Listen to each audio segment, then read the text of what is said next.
ketika api itu menyala. Siapa yang tahan untuk berdiri di hadapan Tuhan? Kita akan mendengar pesan Tuhan tentang revival again atau kebangunan rohani kembali dari para hamba Tuhan di Indonesia. Program ini dapat Anda saksikan melalui channel YouTube Makan Netizen. Shalom Bapak Ibu yang dikasihi Tuhan, puji Tuhan, sore hari ini kita kembali bertemu di dalam kasih. Puji Tuhan, sebelum kita akan mulai pemberitaan firman pada sore hari ini, mari kita berdoa. Bapa di surga, terima kasih, kami mengucapkan syukur buat kesempatan yang Tuhan beri pada sore hari ini untuk kami kembali diberkati oleh kebenaran firman-Mu. Biarlah firman yang kami akan dengar sebentar Tuhan membawa kami menjadi semakin mengerti, memahami akan Engkau Tuhan. Dan firman-Mu ini bertumbuh di dalam hati kami dan kami pakai untuk kemuliaan nama Tuhan. Berkati setiap kami, berkati hamba-Mu yang melayani sore hari ini Tuhan. Lembutkan hati kami siap menerima kebenaran firman-Mu di dalam nama Tuhan Yesus. Haleluya. Amin. Shalom Bapak Ibu yang dikasihi Tuhan, puji Tuhan. Pada sore hari ini kita kembali diberkati oleh kebenaran firman Tuhan. Puji Tuhan, firman Tuhan pada sore hari ini saya beri judul Hidup yang Menghidupi. Kita akan baca dulu firman Tuhan di dalam kitab 2 Korintus pasal 4 ayat yang ke-7 sampai ayat yang ke-10.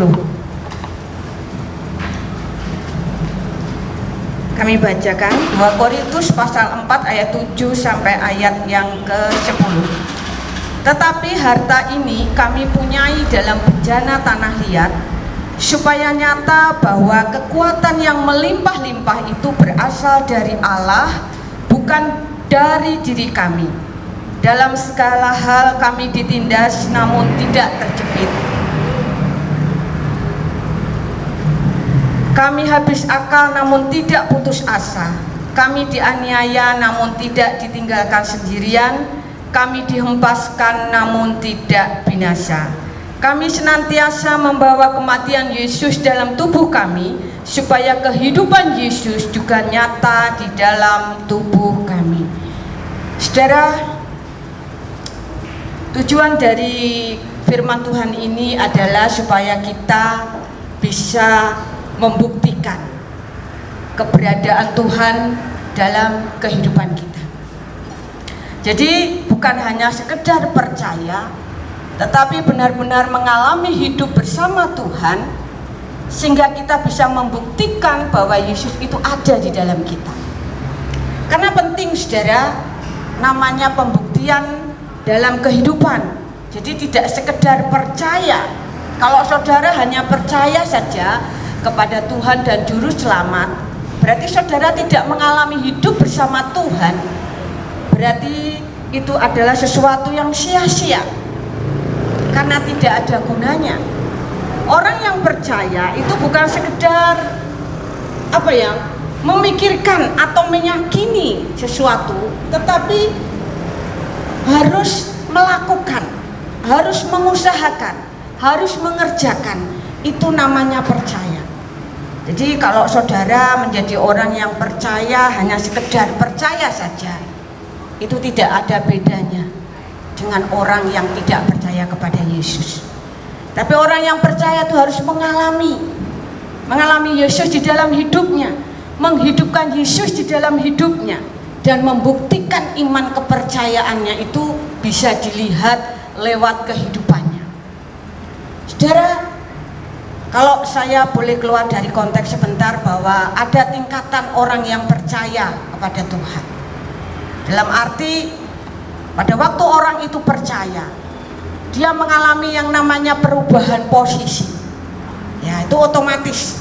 Pada saat saudara percaya, saudara dipindahkan posisi saudara. Yang jadi musuh Allah menjadi sahabat Allah. Orang yang dikutuk menjadi diberkati. Orang yang layak binasa mendapatkan hidup yang kekal. saudara mendapatkan sebutan anak-anak Allah, itu diberikan kepada saudara, merubah posisi saudara yang saudara seharusnya orang yang berdosa layak binasa, saudara diberkati menjadi pribadi yang mendapatkan keselamatan. Itu perubahan posisi, itu tingkatan yang pertama.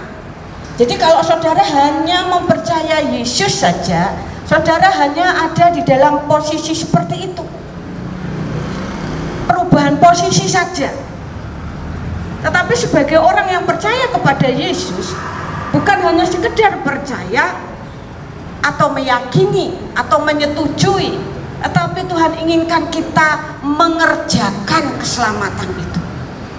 Makanya Paulus mengatakan kepada kita melalui kebenaran firman di ayat yang ke-10, kami senantiasa membawa kematian Yesus di dalam tubuh kami, supaya kehidupan Yesus juga menjadi nyata di dalam tubuh kami. Perubahan yang kedua yaitu perubahan perilaku. Jadi orang yang percaya kepada Yesus itu membuktikan perilakunya itu berubah. Ya, Paulus mengatakan di dalam Filipi pasal 2 ayat yang ke-5, menaruh pikiran dan perasaan yang terdapat di dalam Kristus. Jadi orang percaya itu harus mewujud nyatakan Yesus di dalam dirinya. Saudara yang dikasihi Tuhan, ya, perubahan perilaku. Jadi kita menjadi ciptaan yang baru, meninggalkan hidup lama. Itu bukti saudara percaya kepada Tuhan. Perubahan perilaku yang semakin hari semakin baik, yang semakin hari semakin memuliakan Tuhan. Dan yang berikutnya adalah perilaku perubahan yang namanya perubahan komunitas. Artinya orang yang percaya kepada Yesus harus mempunyai dampak, pengaruh dari apa yang sudah Tuhan Yesus kerjakan, itu juga kita mengerjakan. Jadi berdampak. Jadi saudara yang dikasihi Tuhan, kalau kita mengerti bahwa kita sebagai orang percaya tidak sekedar percaya, mari melalui kebenaran firman Tuhan sore hari ini, biarlah hidup kita menjadi hidup untuk kemuliaan nama Tuhan. Kita melihat bagaimana Paulus, dia tidak hanya sekedar percaya, dia tidak hanya sekedar menyampaikan, tapi dia melakukan kebenaran itu. Ya, dia membuktikan keberadaan Tuhan di dalam hidup Paulus. Saudara yang dikasihi Tuhan, pada saat Paulus menghadapi yang namanya hidup bersama dengan Tuhan, dia membuktikan bahwa Yesus itu hidup. Surat di dalam Korintus ini diberikan kepada jemaat di Korintus, supaya jemaat di Korintus ini menghidupkan Yesus di dalam iman mereka. Karena banyak di jemaat Korintus yang mulai ragu-ragu, ya, mulai yang namanya merasa sendirian, penderitaan, menghadapi tekanan.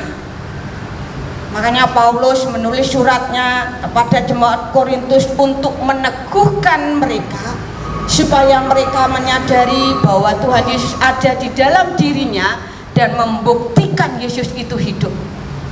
Paulus membuktikan, saudara, bagaimana dia benar-benar berubah, bagaimana melibatkan Yesus di dalam kehidupannya. Penderitaan yang dialami Paulus, kalau saya bayangkan, itu penderitaan yang di luar pikiran. Ya, dia mengalami banyak penderitaan.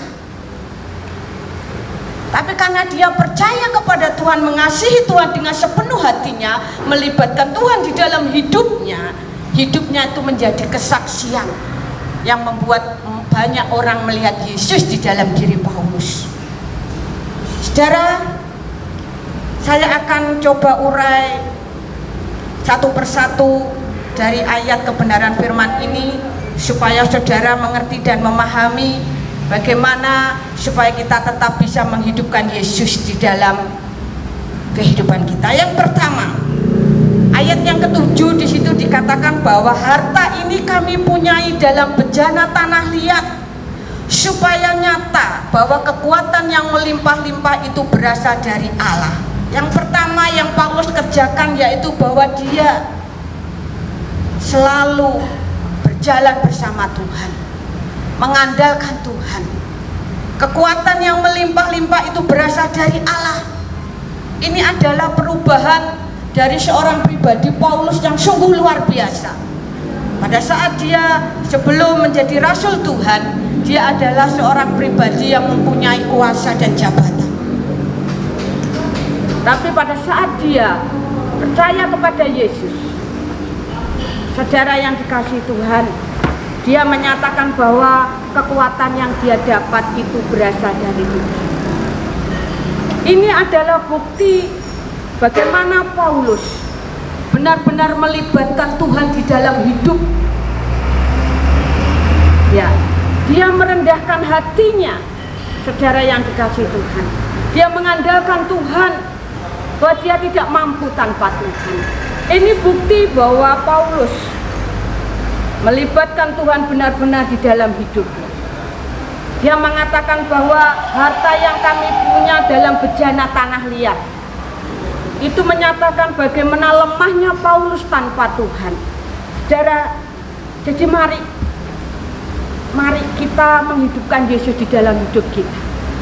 Dan yang kedua, pada saat dia mengalami yang namanya tekanan penderitaan, Paulus senantiasa kuat di dalamnya. Itu membuktikan bahwa Paulus menghidupkan Yesus di dalam hidupnya. Saudara, ditindas tidak terjepit, habis akal namun tidak putus asa, dianiaya namun tidak ditinggalkan sendirian, dihempaskan namun tidak binasa. Ini adalah perkataan orang-orang yang benar-benar Yesus diakui, dipercaya, dan diutamakan. Saudara, jadi melalui kebenaran firman Tuhan pada sore hari ini, mari kita membuktikan keberadaan Tuhan dalam hidup kita. Amin. Jangan hanya jadikan Yesus sebagai Tuhan, tetapi saudara tidak melibatkan Dia di dalam keberadaan hidup saudara. Percayalah bahwa Tuhan itu sanggup melakukan setiap apa yang menjadi tantangan penderitaan dalam hidup kita. Mungkin hari-hari ini saudara menghadapi yang namanya tekanan. Mungkin saudara menghadapi yang namanya penindasan. Mungkin saudara menghadapi yang namanya situasi yang tidak bisa saudara pikir lagi. Kalau saudara melibatkan Tuhan di dalam diri saudara, maka saudara akan mengalami bagaimana Yesus itu bekerja, seperti Dia bekerja di dalam Paulus. Saudara yang dikasihi Tuhan, mari melalui kebenaran firman Tuhan pada pagi hari ini, libatkan Tuhan di dalam hidup. Ajak Dia, berjalanlah bersamanya. Dan percayalah Dia tidak pernah meninggalkan saudara sendiri. Dalam keadaan apapun Dia ada. Libatkan Dia. Ya, mungkin persoalan saudara tidak seberat Paulus. Ya, Paulus mengalami penderitaan lebih berat, tapi dia melibatkan Tuhan dan hidupnya menjadi kesaksian. Nama Tuhan dipermuliakan. Bila kita menjadi pribadi yang bukan hanya sekedar percaya, tetapi benar-benar membuktikan Yesus ada di dalam kehidupan kita. Jadi, saudara yang dikasihi Tuhan, tetaplah setia, tetaplah teguh dalam imanmu. Jangan mundur karena penderitaan, karena tantangan. Apapun itu yang saudara hadapi, percayalah Dia ada bersama saudara. Dia tidak pernah meninggalkan saudara. Teguhkan imanmu, tetaplah setia sampai akhir, dan biarlah hidupmu juga berdampak untuk kemuliaan nama Tuhan. Buktikan bahwa Yesus ada di dalam dirimu. Puji nama Tuhan. Saudara yang dikasihi Tuhan, mari sebagai ayat penutup kita buka di dalam Ibrani pasal yang ke-10.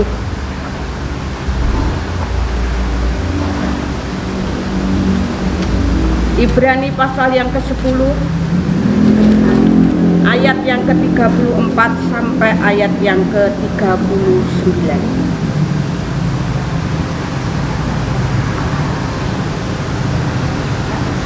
Haleluya. Memang kamu telah turut mengambil bagian dalam penderitaan orang-orang hukuman, dan ketika harta kamu dirampas, kamu menerima hal itu dengan sukacita, sebab kamu tahu bahwa kamu memiliki harta yang lebih baik dan yang lebih menetap sifatnya. Sebab itu janganlah kamu melepaskan kepercayaanmu, karena besar upah yang menantinya.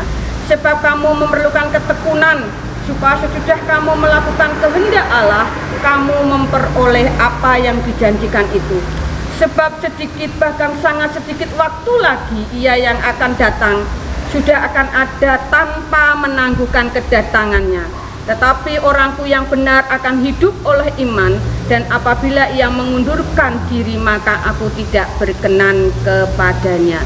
Tetapi kita bukanlah orang-orang yang mengundurkan diri dan binasa, tetapi orang-orang yang percaya dan yang beroleh hidup. Amin. Nama Tuhan dipermuliakan.